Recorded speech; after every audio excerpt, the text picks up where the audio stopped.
We are going to dive more into nostalgia today, because that's what this channel is based on. So today we are going to dive into a tier list. So I will be ranking some of our favorite mall stores from our childhood that have vanished. So for those of you who don't know what a tier list is, there are quite a few of them here on YouTube. You can look up different topics and rank which of the products in that genre or industry is their favorite based on a variety of things, the quality of it, their experience with it, overall what these stores in the past how kind of play a part in what we see today. We are currently living in an age Americans are more than likely to do their shopping online rather than drive to an indoor massive shopping center. Shopping online now is pretty much a matter of convenience. Why do I need to put in all this effort to like clean my ass,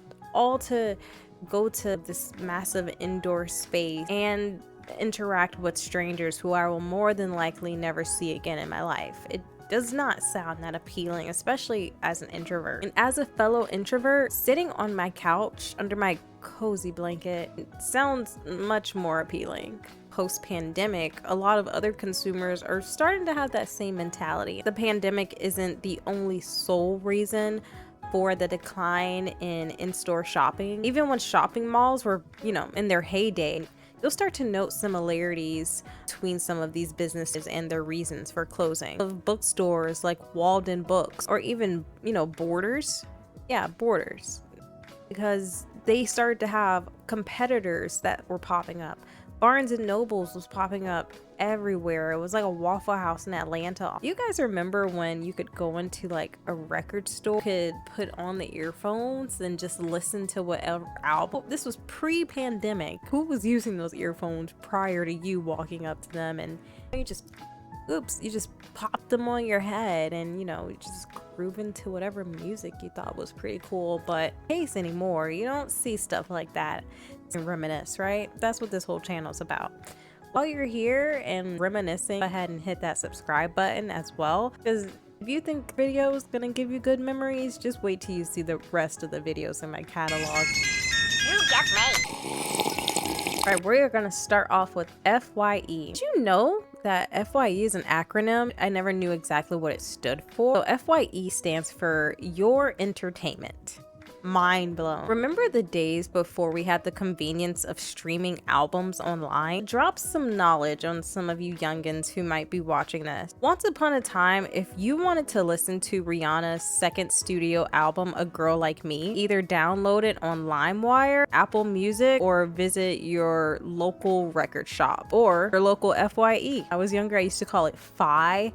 Went with the flow of it, and I saw FYE and I immediately thought, ooh, FI. Another throwback, owning physical album. This is my old collection of CDs. Right away, we got Sierra right here and got Gwen Stefani right here. Have both the B2Ks. FYE is probably the last big national record store to open their doors in 1993. Record store chain is owned by Trans World Entertainment. The company purchased other record stores. I don't really know these record stores. I'm not really familiar with them. Their goal was to essentially combine those separate brands under one roof, and that's how FYE came to be. FYE initially started carrying majority music. I remember walking into FYE back in the day. Things started to change over the years as we started seeing platforms online readily available to consumers. A major shift in the products that they offered, and even went through a rebranding in 2001 when we started seeing the store carry more pop culture product. You'll see everything in a bag of chips. It's not just music anymore. That's not going to pay the bills. That won't keep the lights on. In 2009, FYE closed over 100 locations. In 2012, they closed about 52 more. There weren't any mom and pop record shops near you. FYE was the place to go if you wanted to listen to that new Rihanna. We are gonna rank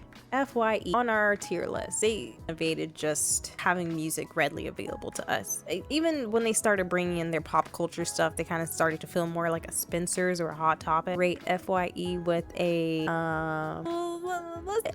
let's give it an A for now. Things might change.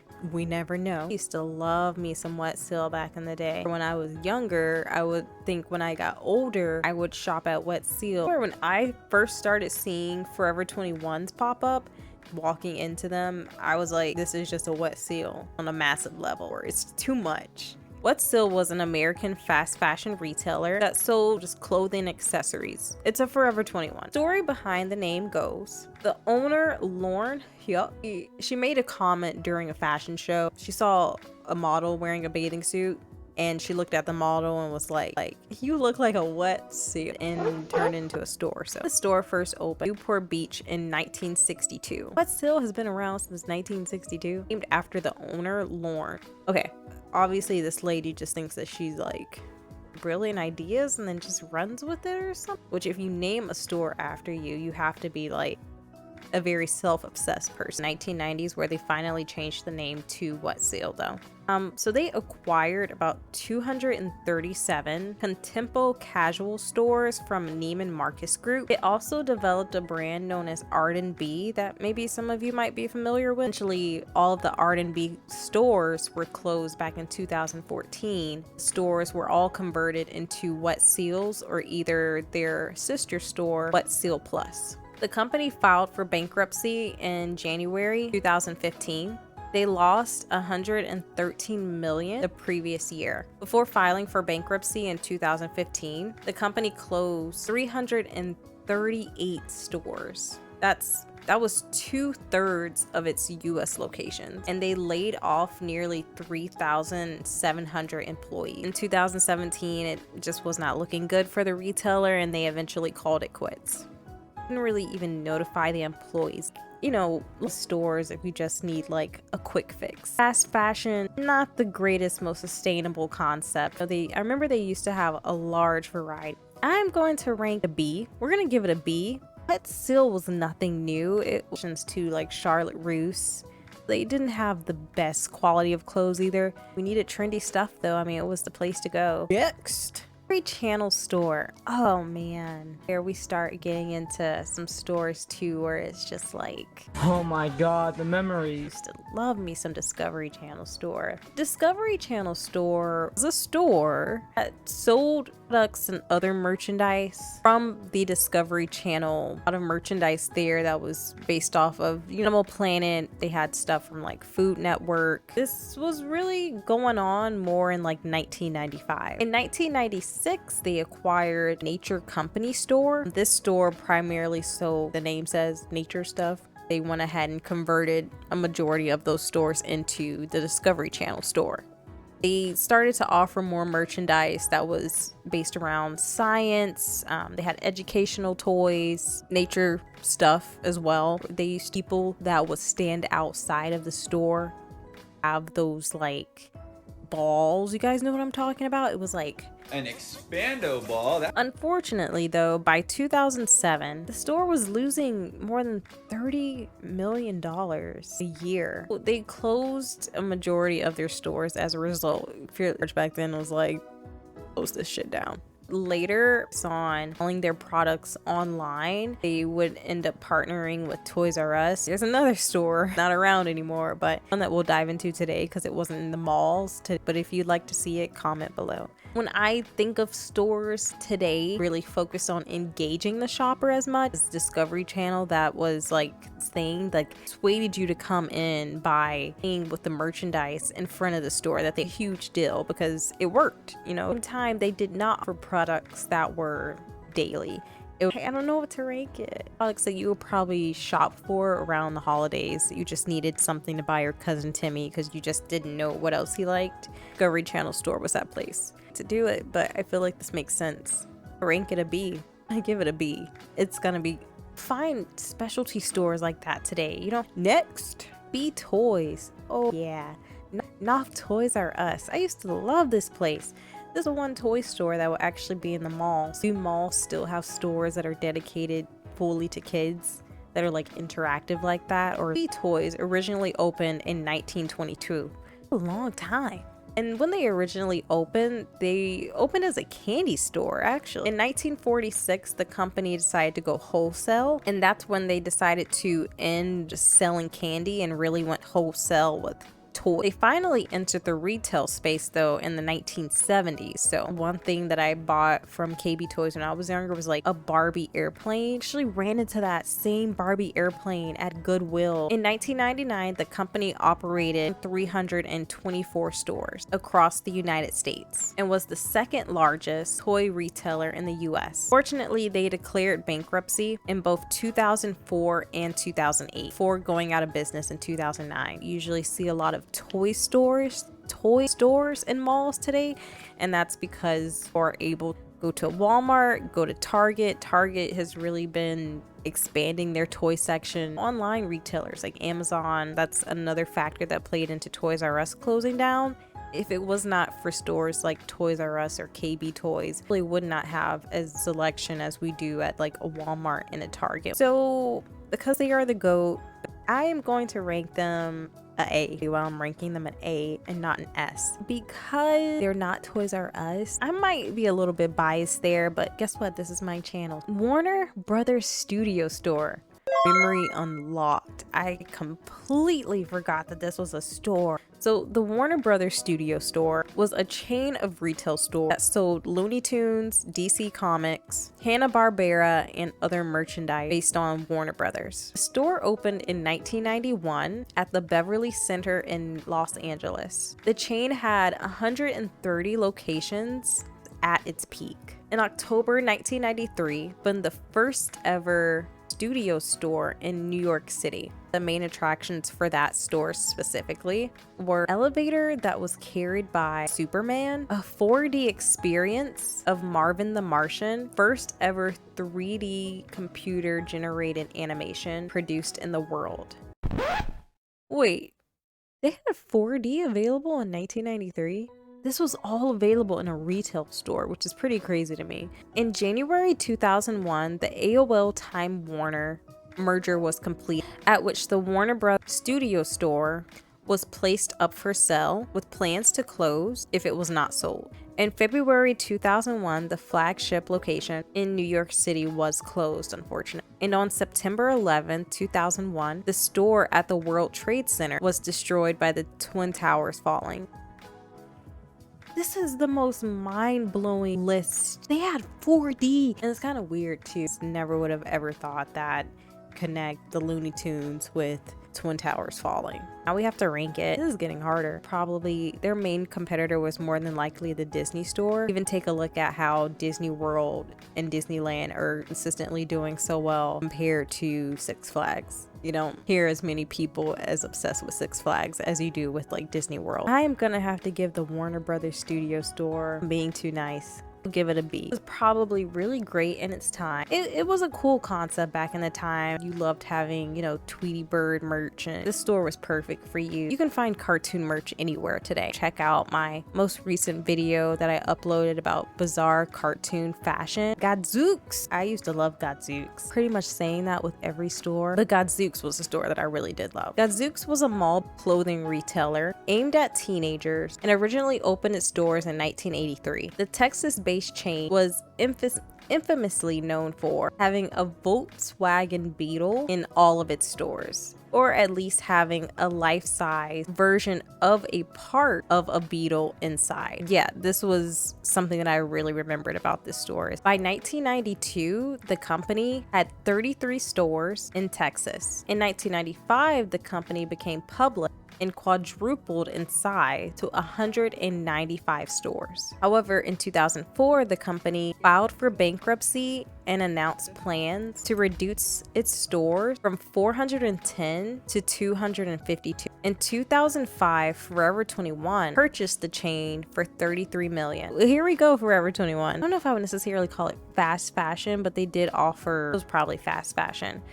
That set Gottschalks apart was the Volkswagen Beetle. We're gonna go B tier on this one. Gottschalks, you get a B. Limited 2. Good memories. I remember every moment. I loved Limited 2. That was my shit. So Limited 2 was a clothing and lifestyle retailer that targeted tween girls. Limited 2 was created by the Limited Incorporated in 1987 as a younger version of their parent store, the Limited. The Limited Incorporation is also known for owning the very popular store Bath and Body Works. Limited 2's audience at the time was infants, toddlers, and tween girls. From 1987 to 1995, the number of stores increased from 2 to 288 retail locations. That's a lot. This store embodied Y2K vibes. If you are into Y2K today, Limited 2 was your jam back in the day. Also, if you're into Y2K, go watch my girly girl aesthetics explain video because it dives into the Y2K aesthetic, everything about it. In 1996, the Limited 2 rebranded under new management to focus on tween girls. In August 2008, corporation announced that it would discontinue its Limited 2 line of 586 stores. Select stores would still offer a line of higher quality Limited 2 clothing in Justice locations. A lot of those Justice stores that you see were once Limited 2s. Between December 2008 and June 2010, 26 of these stores closed and 560 of these stores were rebranded as Justice. Limited 2 was a place where if you were going to like a sleepover birthday party, still had not gotten your friend present for their birthday, and you stopped at a Limited 2. They had blankets, they had inflatable chairs. Who remembers the Limited 2 cheerleader outfit? Those outfits were a moment. Limited 2, you get an S, baby. You get an S.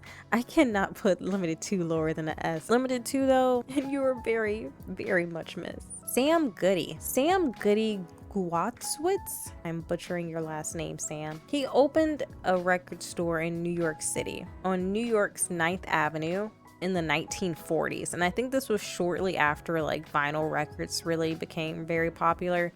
So later, the Sam Goody name was applied to a chain of record stores established in 1951 by the owner, making the brand their name. Like, are these people self-obsessed? In 1959, a group of creditors took over the company to collect $2.4 million in debt. Their parent company, Musicland Group, filed for Chapter 11 bankruptcy. By February 2006, the company announced the closing of 226 Sam Goody locations. In March 2006, Trans World Entertainment, and you may recognize Trans World because we just spoke about them with FYE, the corporation that owns FYE, announced the purchase of Sam Goody stores. In late 2006, Trans World Entertainment Corp began changing the names of mall-based Sam Goodies to FYE. So that kind of goes back to all the corporation that owned FYE. They bought up a majority of the other record stores to combine all of these brands under one roof. In February 2009, Trans World had removed Sam Goody from the corporate website. So now let's read it. Sam Goody. This dude, he started this back in like the 1940s. One of the pioneers. So like they were very innovative for their time. But I don't think Sam Goody gets an A. This is getting hard. Okay, let's do it. Let's go for an A. You remember going into a Sam Goody store? If you had that whole experience, comment below. I'm last but not least, guys, our last store for today, RadioShack. And before we dive into RadioShack, we'll just do a little reminder. Give this video a big old thumbs up. I have more content to you coming like this. All of my content is kind of nostalgia based like this. Go ahead and subscribe. I got more coming for you guys. October is gonna be a really fun month. I'm already planning out really dark and mysterious content, kind of nostalgia based for that. Go ahead and hit that subscribe button. So RadioShack was founded in 1921. It's crazy to me. It's old. RadioShack was founded by two brothers, Theodore and Milton. I might butcher this last name. Dutchman? Oh my god. The brothers intended to supply the needs of radio officers aboard ships, as well as amateur radio operators. In the 1960s, the store fell on hard times after expanding to 9 stores very quickly. And they also offered an extensive mail order business. They eventually did fall into bankruptcy until Charles D. of Tandy Corporation purchased the company in 1962. It wasn't until 1991 that the company would target mainstream consumer electronics. House brand products, which RadioShack had long marked up heavily, were replaced with third-party brands already readily available to competitors. So prior to 1991, RadioShacks really only carried their own merchandise in store. A lot of their merchandise was also known to be very cheaply made. This also helped to reduce the profit margin. On January 15th, 2015, Wall Street Journal reported RadioShack had delayed payments to some commercial landlords and was preparing for bankruptcy and would file as early as that February. Eventually, they ended up closing all of their stores. I remember going into RadioShacks around Christmas time and going in with my mom whenever we needed a new flashlight. We have a RadioShack product here, and he's from RadioShack. You guys really came in clutch. It's unfortunate that you had to close because other stores now pretty much offer everything that you have, but they were not like a Circuit City. Actually, this might be our lowest ranking. I'm sorry, buddy, but where you came from was just nothing new. Maybe for its time, but we're gonna have to go with the C for this one. That was it for today. Limited 2, we miss you.